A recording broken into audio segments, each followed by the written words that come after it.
Sir first பாத்தீங்கன்னா இப்போ நம்ம வந்து சீவிட்டால் இதை வந்து நம்ம போட போறோம். அடுப்புல பாத்துக்க. சீவிட்டால் சார். அதுக்கப்புறம் பாத்தீங்கன்னா பூஸ்டர் போடுங்க சார். சீவிட்டாலும் பூஸ்டரும் கொடுத்து நம்மளோட கரும்பு ஃபீல்டுக்கு இதை வந்து ஸ்ப்ரே கொடுப்போம். பூஸ்டர். Yes sir. இந்த பூஸ்டரையும் நம்ம உடைச்சு போடுறோம். வாய் துவாரம் சின்னதா இருக்கிறதால நம்ம உடைச்சு போடுறோம். பெரிய அகல வாய் கண்டெய்னர்ல அப்படியே டேப்லெட்டை போட்டுருவோம். ஆயிடுச்சுங்க. இதுல பாத்தீங்கன்னா ஆக்டிவேட் ஆயிடுச்சுங்க சார். ஃபுல்லா கரஞ்சிருச்சு சார். ஆமா, ஆக்டிவேட்டர் இந்த பாருங்க. அடுத்தது மருந்து. ஆக்டிவேட்டர் ஒண்ணு இல்ல, லைட்டா கழுத்து திருவுனா போதும். அவ்வளவுதான், முடிஞ்சு போச்சு. ஆக்டிவேட்டர் நம்ம அதுல கொடுக்குறோம் 5 மில்லி. அப்படியே ஒரு கண்டெய்னர், ஒரு டேங்க்.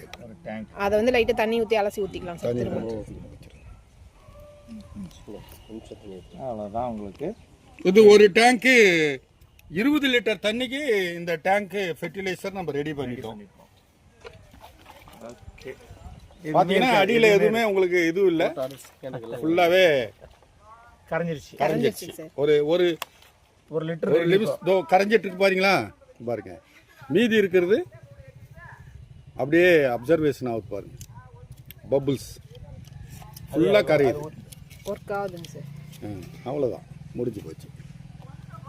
இதை எடுத்து ஒரு டேங்குக்கு ஸ்ப்ரே பண்ண வேண்டியதுதான். எந்த பயிரா இருந்தாலும் எங்க அந்த டேப்லெட் இருக்குதோ அங்க வந்து வேகமா பபிள்ஸ் உருவாயிட்டே இருக்கும். ரியாக்ஷன் நடக்குது. Dissolving reaction. ஃபுல்லா அது வந்து லிக்விட் ஃபெர்டிலைசரா மாறுது. அப்படியே என்ன ஸ்பீடா அதனுடைய இது மாற்றம் நடக்குது பாருங்க. கேப்சூல்ல இருந்து பபிள்ஸ் அப்படியே ஃபெர்டிலைசர் ரியாக்ஷனா நடக்குது. அது டேங்க்ல மிக்ஸ் பண்ணி ஸ்ப்ரே பண்ணிடலாம் சார். ஓகே.